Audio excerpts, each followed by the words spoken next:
Sila dito.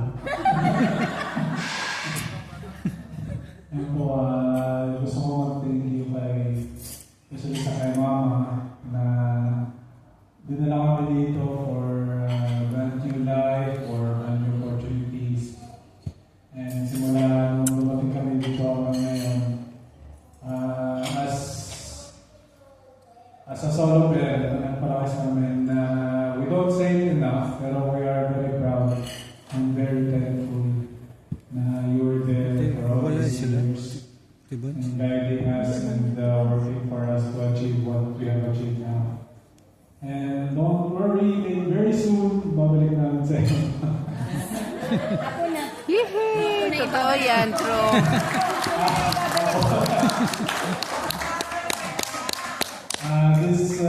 Today is not for us, but we graduated to operate for our mom. Yun lang po. Thank you for coming. Pero mga kapangasawa ng bayan. Oo nga. Super talaga, sir. Hello po. Usually our family doesn't really show love to each other, or we don't say anything to each other that show like we love you or anything like that. We don't show it at all, but we kind of go by and go around it by doing actions or just showing it, telling us to do something together. Or, for example, me and my brother, we don't get along many times. Like Tito said, we always fight before arguing, and until now, if it's not something we both like together. But lately, we've been hanging out together a lot, and I think that's how we show each other our love for each other. Like, for example, fishing. We go a lot together, and that's how we show and appreciate each other. And for our very amazing mother, she helps us a lot by keeping the family together. She's the one who always tells us that we should do something, and Fridays, like for example the bowlings, go together with her. O cine, kasi yung usually ginagawa namin since before, pa every Friday nanonood kami ng cine. And I think that's how usually we show our love for each other. And we do, even though sometimes we don't like the movie we want to watch, but she wants it, so we agree. Especially Tagalog, Filipino movies. But yes, we love our mother very much, and hopefully this graduation ceremony that we have is a big step for us, and big step for our mother so that she can have more relief, since she is working hard by herself and doing a lot of things for us. And thank you for everyone who came here and congratulated us. And even though we don't really interact with a lot of people here, we're still very thankful and grateful for all of you. And hopefully you guys enjoyed the food that we did not know is coming, because I thought this was a church meeting or a church event. You spice mine is church, so it's different. Kaya pala natawa siya nung pumasok. Anyways, thank you for all. Kasi nandoon yung picture.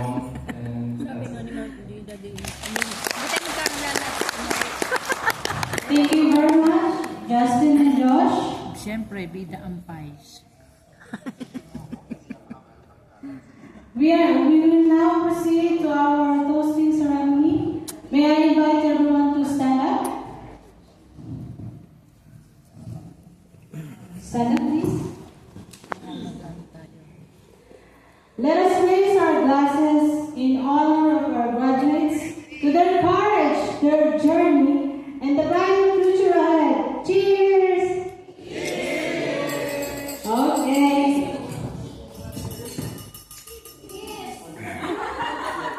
Is the okay.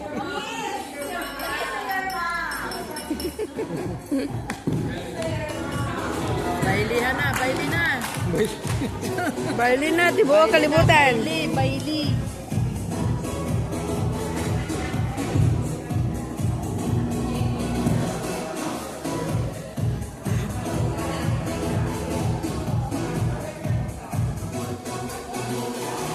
Sino kaya ngayon ang bago nilang presidente. Kasi hindi pa siya lumalaya sa Pilipinas. Babae daw. Si Leo, narinig na kanila ni Ma'am Joy. Siguro nag-message na si Kuya Gu. Narinig. Pero itong isa hindi pa umalis. Ayaw pa umalis. Kapal talaga. May bago na president ang paisa, babae. Yung matanda. Yung matanda, yung nakikita natin lagi. Yung nakikita natin. Kasama ka ba nun sa sa clean up drive sa Malkia? O yun lagi kasama. Praise the Lord. Hallelujah. I just want to congratulate you, Brother Justin and Brother Joshua, to your graduation. And I know you work hard to reach this. Kaya hindi ka na kumuha ng dessert. Ayun. Ano bang meron doon? Titignan ko po. Putas lang tsaka. Kuha ka nung yung parang... Damihan mo na, ate yan. Oo, damihan mo na. Para isang... Oo, yan mo na dito. Yagis mo rito. Ihagis mo ito.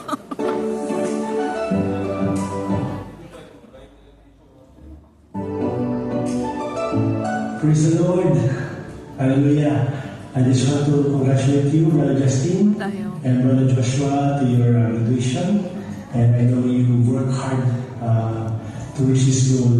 And is it you finish your school and a better future. So be it that God will give you indeed a better life and a better future. Sabi ko nga, kasi sabi ko hindi sabi ni Dino, kahapon lang nag-post si Eman. Yung pala, sabay-sabay na chartering at saka installation. Sabi ko, kaya di ba dapat may club, may picture. Hindi makapagpa-picture kasi lahatan na pala. Hindi sino na pala ang tao na yun, si LB na. So maraming salamat once again sa Panginoon. Sino kasama nito? Sino sa kapital si... Congratulations. Si Rapot tsaka si Elvin. Congratulations, Justin and Joshua. Yung hindi makapasok-pasok ng akin sa... Graduate na dyan mo. Makiginawa na gawin. Hindi makapasok-pasok sa bed. Team and Joshua, this is the beginning of your reality. Welcome to the real world. Kamu nasa maningkamot o paminabuti. But don't worry guys, life gets better when you work hard and stay grateful. Pasalamatan yun din minsan. God bless you both and good luck on your journey. Sagutin mo na lahat, ate. And Justine and Joshua. Congratulations po lang dyan. Hello, dear graduates. Congratulations sa mga bago nating aircraft maintenance engineers, Engineer Justin and Engineer Joshua Romero.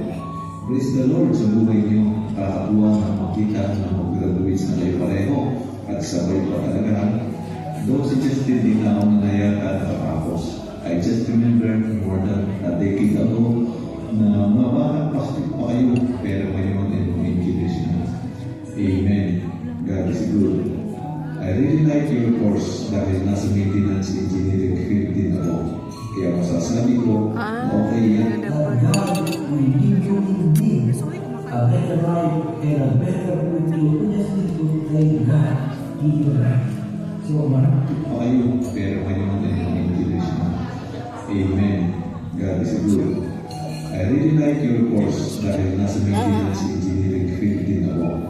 Kaya masasabi ko, okay yan. Very challenging and satisfying.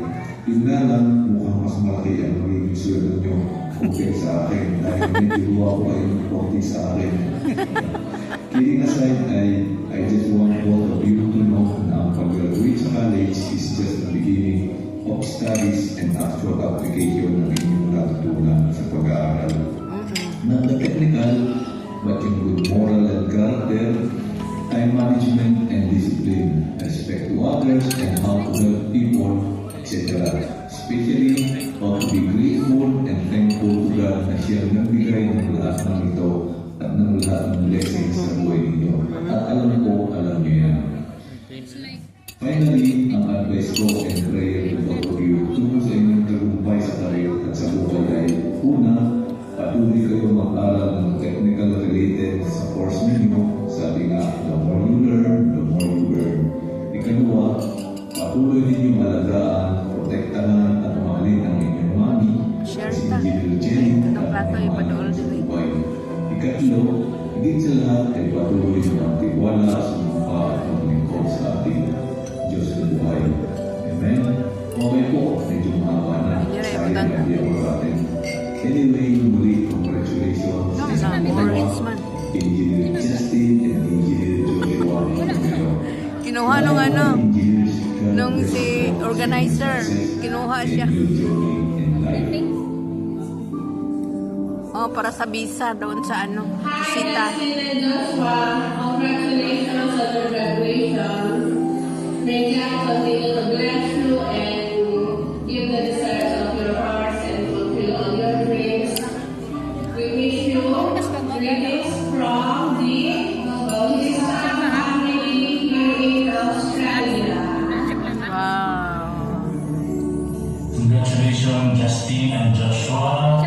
You made it to the endless night of promise.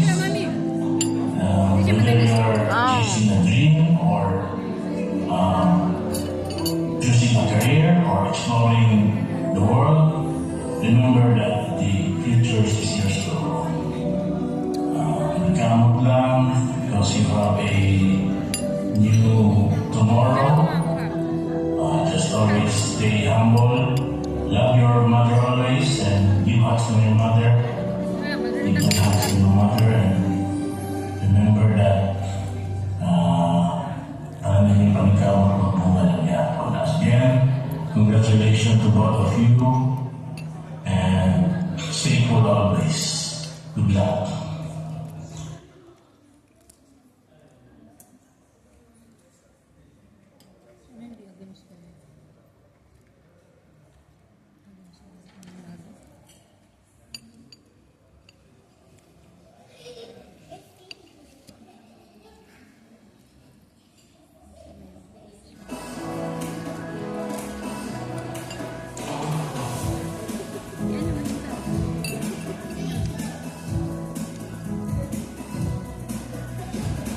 Ano ba ng content?